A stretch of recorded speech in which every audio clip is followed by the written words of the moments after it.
महाभारत केवल युद्ध की कथा नहीं है, ये मानव मन, समाज, राजनीति, धर्म और अन्याय न्याय के सूक्ष्म संघर्षों का विशाल ग्रंथ है। इसमें अनेक ऐसे पात्र हैं जो मुख्य कथा के केंद्र में नहीं होते, फिर भी उनका जीवन पूरे युग के चरित्र को उजागर कर देता है। ऐसा ही एक पात्र है एकलव्य। महाभारत काल में भारतवर्ष अनेक जनपदों और जातियों में विभक्त था। आर्य, क्षेत्रीय, ब्राह्मण समाज के साथ साथ वनवासी, निषाद, किरात जैसे समुदाय भी थे, जिन्हें मुख्य धारा से नीचे समझा जाता था। निषाद देश के राजा थे हिरण्यधनु। वे एक पराक्रमी, आत्मसम्मानी और कुशल धनुर्धर थे। उनके पुत्र का जन्म हुआ एकलव्य। बालक एकलव्य बचपन से ही असाधारण था। जहां अन्य बच्चे खेलते, वहां वो पेड़ों की डालियों को धनुष बनाकर निशाने साधता। पक्षियों की उड़ान, हवा की दिशा, पत्तों की कंपन, सब कुछ वो ध्यान से देखता। राजा हिरण्यधनु ने शीघ्र ही समझ लिया कि उनका पुत्र साधारण नहीं है। उन्होंने उसे श्रेष्ठ शिक्षा दिलाने का निश्चय किया। उसी समय आर्यावर्त में धनुर्विद्या के सबसे महान गुरु माने जाते थे आचार्य द्रोणाचार्य। हस्तिनापुर में उनके आश्रम में कौरव और पांडव राजकुमार शिक्षा पा रहे थे।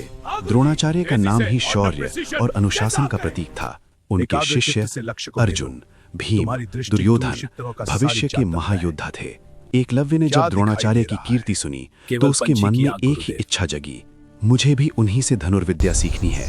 गुरु की खोज में युवावस्था की दहलीज पर खड़ा एकलव्य अपने पिता से अनुमति लेकर द्रोणाचार्य के आश्रम पहुंचा।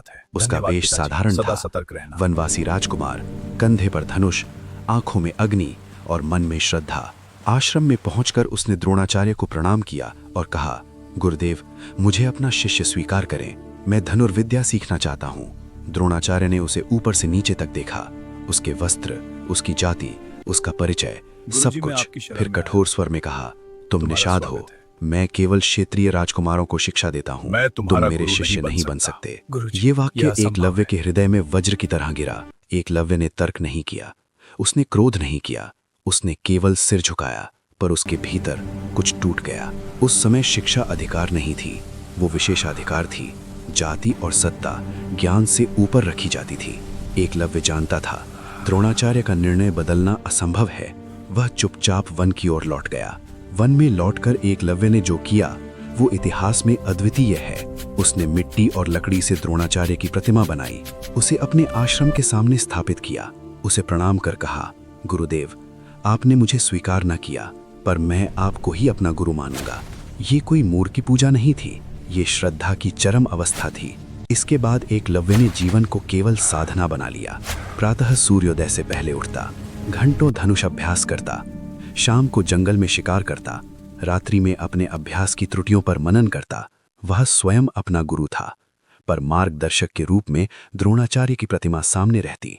उसकी साधना में कोई सुविधा नहीं थी, न राजमहल, न राजसी अस्त्र, न सेवक, केवल संकल्प। यदि आपको ऐसी प्रेरणादायक और गहराई से जुड़ी कथाएं पसंद आ रही हैं, तो इस YouTube चैनल को लाइक और सब्सक्राइब जरूर करें। आपका समर्थन ही ऐसी कहानियों को आगे बढ़ाता है। समय के साथ एकलव्य की धनुर्विद्या अद्भुत होती गई। वह चलते हुए लक्ष्य भेद सकता था, आवाज से दिशा पहचान सकता था, अंधेरे में भी निशाना साध सकता था। उसकी उंगलियां धनुष की डोरी से ऐसे जुड़ी थीं मानो वो उसका ही अंग हो। वन के पशु तक उसके कौशल से परिचित थे। एक दिन द्रोणाचार्य अपने शिष्यों के साथ वन में शिकार और अभ्यास हेतु आए।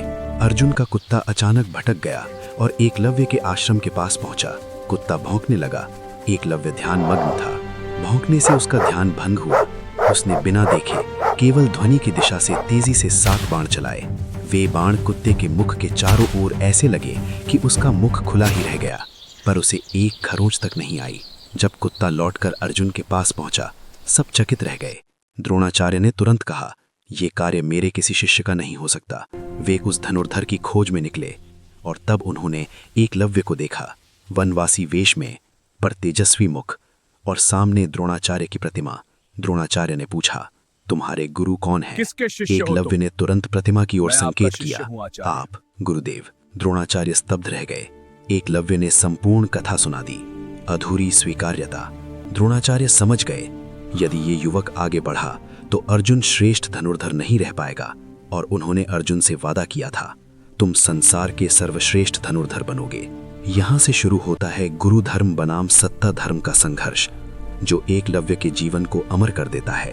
अगर ये कथा आपको सोचने पर मजबूर कर रही है तो वीडियो को लाइक और चैनल को सब्सक्राइब करें, ताकि ऐसी अनसुनी गाथाएं आप तक निरंतर पहुंचती रहें।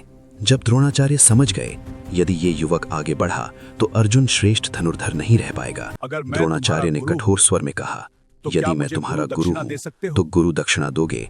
एकलव्य बिना क्षण भर सोचे बोला, आज्ञा दीजिए गुरुदेव। अपना दाहिना अंगूठा। सभा सन्न रह गई। एकलव्य ने न तर्क किया न आंसू बहाए, उसने शांत भाव से अपना अंगूठा अर्पित कर दिया, क्योंकि उसके लिए गुरु की आज्ञा स्वयं से भी बड़ी थी। उस दिन एकलव्य हार गया, पर इतिहास में अमर हो गया।